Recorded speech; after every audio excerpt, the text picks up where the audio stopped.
Welcome, Dr. Epic here, and in this lecture we're going to learn about global irradiation, skin, Hemingway's cat, blood, and the cranial morphology of the skull. We're going to follow that outline right up above my head as we learn about race and ancestry and human biological variation, because there is a lot of human biological variation, because there are a lot of humans, and they're like all over the place. There are roughly 7.6 billion individual Homo sapiens scattered across the planet, unevenly distributed across all the continents. Although most humans are concentrated in a few distinct places: East Asia, South Asia, Central Western Europe. The large number of humans and their historical distribution across the planet has created substantial amounts of biological diversity. And basically this biological diversity comes from a number of factors, but primarily it comes from adaptation to local environmental conditions. And this biological variation has often mistakenly been characterized as race. And some people argue that race doesn't really exist. And while they mean well, they simply are not accurate. Race does exist, but not in the way that most people think it does. Because you see, different human populations are morphologically distinct. And this morphological distinction extends all the way into the skeletal architecture. The human physical form is malleable, and it has changed, and it will change over time as a response to different conditions. The easiest way to explain these changes to the human physical form is through the known rules of biology. And that is, to some extent, what we're going to do here. We're going to talk about a few of the ways in which common biological rules have changed the human physical form and have created a great deal of the diversity that is now scattered across the planet. Diversity that is often wrongly categorized as race. Because you see, humans are subject to the same sets of evolutionary rules as every other animal on the planet. And this runs into a problem when you start talking about forensic anthropology. When law enforcement presents a forensic scientist with a set of human remains, this is what the police want to know. Is it a white guy? Is it a black guy? Is it this Asian guy we're looking for? That's what law enforcement wants to know. But that's not really what we can tell using forensics, because there is a wide degree of biological variation. And again, this biological variation has often been culturally organized into concepts of race. Race does exist, but race is actually very analogous to gender. Race exists as a social and cultural construct that is built on the foundation of natural human biological diversity. So you have all of these different human traits, and we just tend to draw these odd little circles around some of them and declare those circles to be races. But this takes us back to our forensic problem. You have a set of human remains, and the cops want to know, what race is this set of human remains? And it might be in an exceptionally advanced state of decomp. And this is the type of problem that was addressed in a landmark article by Norman Sauer, and he published this in 1994. And here's the name of his paper, Forensic Anthropology and the Concept of Race. If races don't exist, why are forensic anthropologists so good at identifying them? Because to some extent, a forensic scientist, a forensic anthropologist can look at a set of human remains and can tell you the likely race. But what they're doing, and what Sauer pointed out, is they're not really identifying race from the human remains, from the skeletal elements. What they're doing is identifying known markers of human biological ancestry. And we'll come back to this, because forensic anthropologists cannot really determine race. Bones don't really have race, just like bones don't really have gender, but bones do have biological sex and known sets of human remains, skeletal architecture. Bones, they don't have race, but they do have ancestry. Now, what has caused all of this human biological variation? It's a large number of factors. Mostly it's number one on that list right up there, local environmental conditions. And I'll give you a really good example of that in just a tick. But it's a lot of other things too. It's available resources, it's genetic heritage, something known as founder's effect, which we're going to talk about. It could be cultural practices. And number 5 is the effects of historical events, usually virulent pandemics. You know, when a disease comes along and it kills 1/3 of everyone, it's going to change your biology. But the degree to which different human populations have responded to these changing conditions has depended heavily on the genetic availability that is present at the time. And one of the things we actually know about the human physical form is that the greater the degree of human diversity, the greater the resilience, especially to pandemics. But let's talk about local environmental conditions. And to talk about local environmental conditions, the best example is a giant burning ball of gas that appears in the sky every day. And that is, of course, the sun. And humans, the human physical form, has a love-hate relationship with the sun. We love the sun. We need the sun. To be healthy, we actually need the sun. But we also kind of hate the sun. And the sun, frankly, kind of hates us as much as a burning ball of nuclear gas can hate anything. But we need the sun.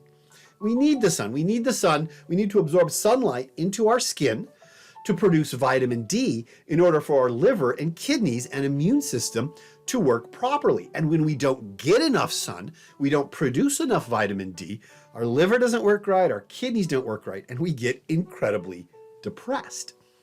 But the problem is that map right up above my head. That map is a map of global irradiation, because the sun's light does not strike the surface of the earth evenly. As you see, some places receive more solar radiation, other places receive less solar radiation. But we need the sun. But the sun doesn't really like us, because if we receive too much sun, we burn, our skin crackles, we develop blisters, we develop melanomas, we develop skin cancer. So in other words, there is a weird Goldilocks zone for sunlight and the human body. We need sun, but if we get too much of it, we get melanomas and skin cancer. If we don't get enough of it, our livers and kidneys don't work right. Our immune system starts to shut down. We get super depressed.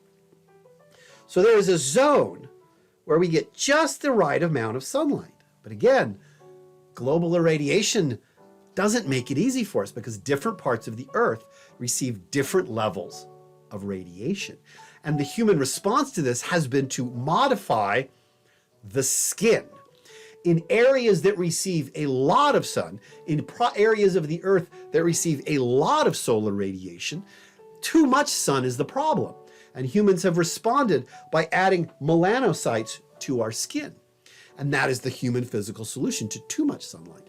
But in other parts of the world, the problem is not enough sunlight. We need to absorb more sunlight.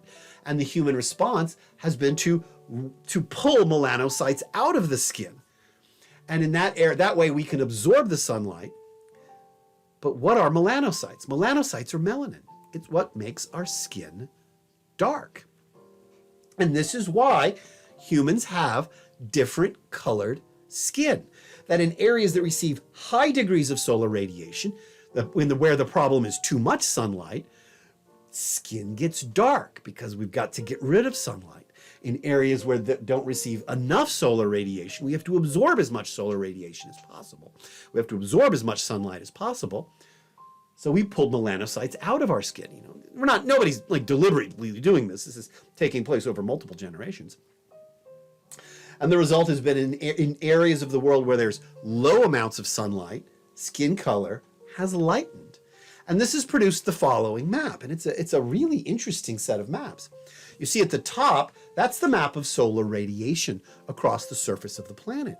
That map right there is a map of human skin color. In other words, there is an excessively strong degree of correlation between the darkness of the skin and the amount of solar radiation. There is a direct negative correlation between the amount of sunlight and the lightness of the skin.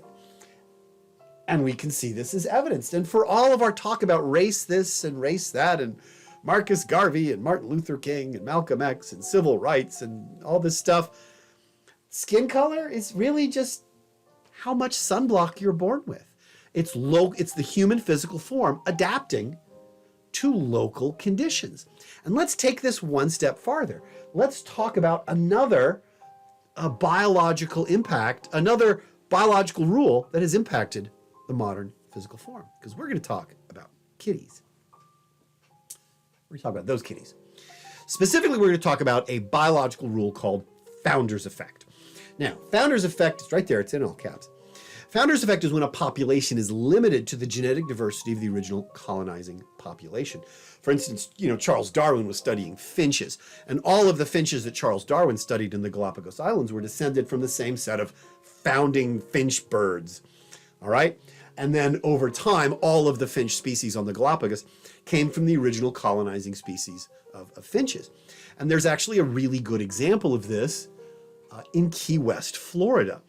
In the 1950s, Ernest Hemingway moved to Key West. That's Ernest Hemingway right there. If you've never heard of Ernest Hemingway, he was a writer who, well, that's not exactly correct. He was an alcoholic who wrote really great books. That's Ernest Hemingway. Ernest Hemingway brought a cat with him to Key West, and the cat's name was Snowball.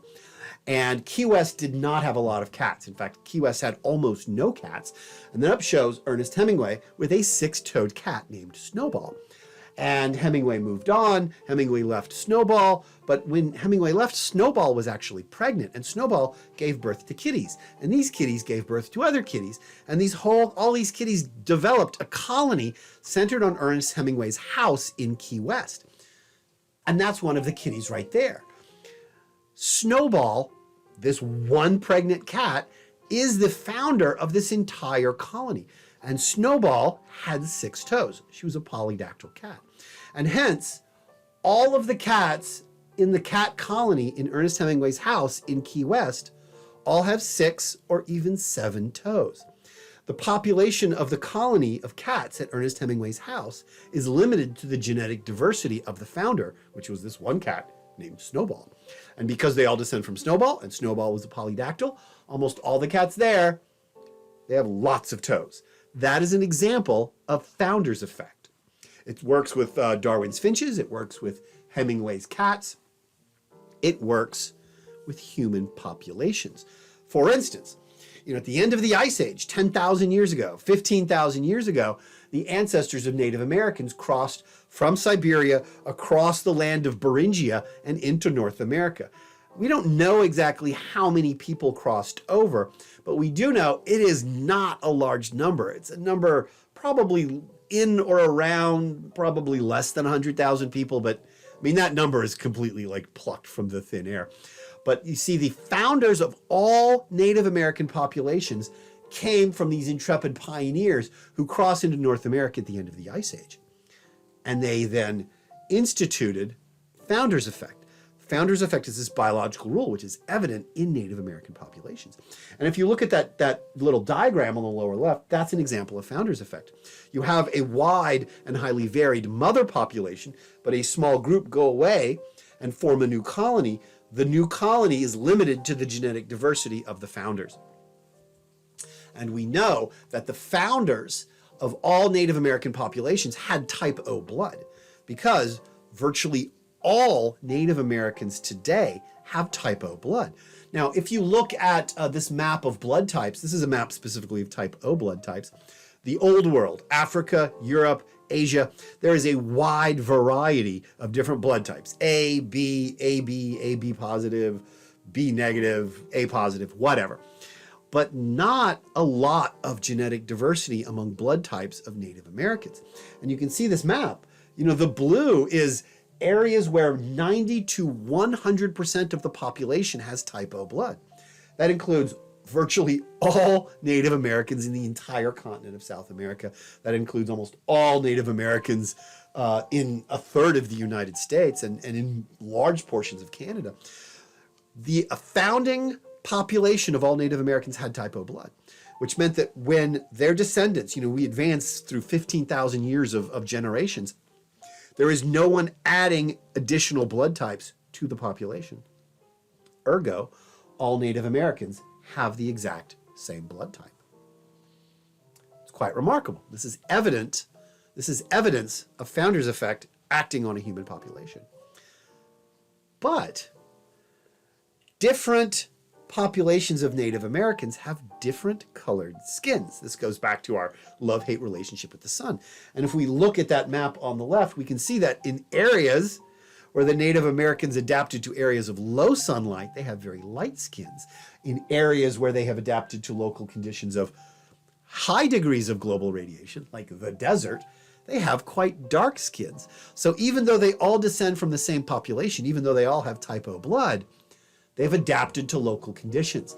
And these two biological rules have changed the human physical form. And they've done this ever since there have been human beings. Because the human physical form is malleable. It changes. And I just picked, skin color and founder's effect, out of a grab bag because it's a really interesting, thing to study.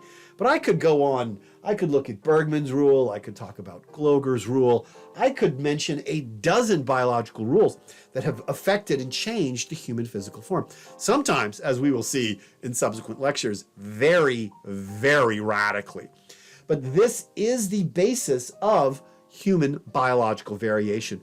All of these evolutionary rules, changing, adapting, making humans big, making humans small, making humans dark, making humans light, adding all of this variety and all of this biological variation that we sometimes characterize as race, which is, of course, a cultural and societal construct imposed on natural human biological variation.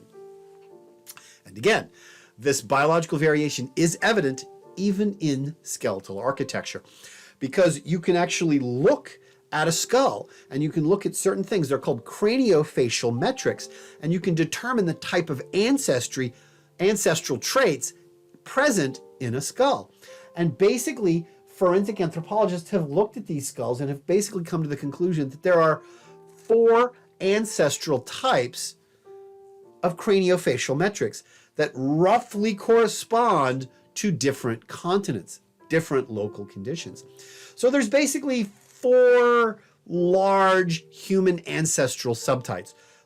They're not heavily bounded, and you have collections of variation on all of these different humans. And of course, they correspond to these local conditions that, these continents. You've got certain sets of craniofacial metrics that correspond to African populations. You have certain craniofacial metrics that correspond to European populations. You have certain craniofacial metrics that correspond to European populations.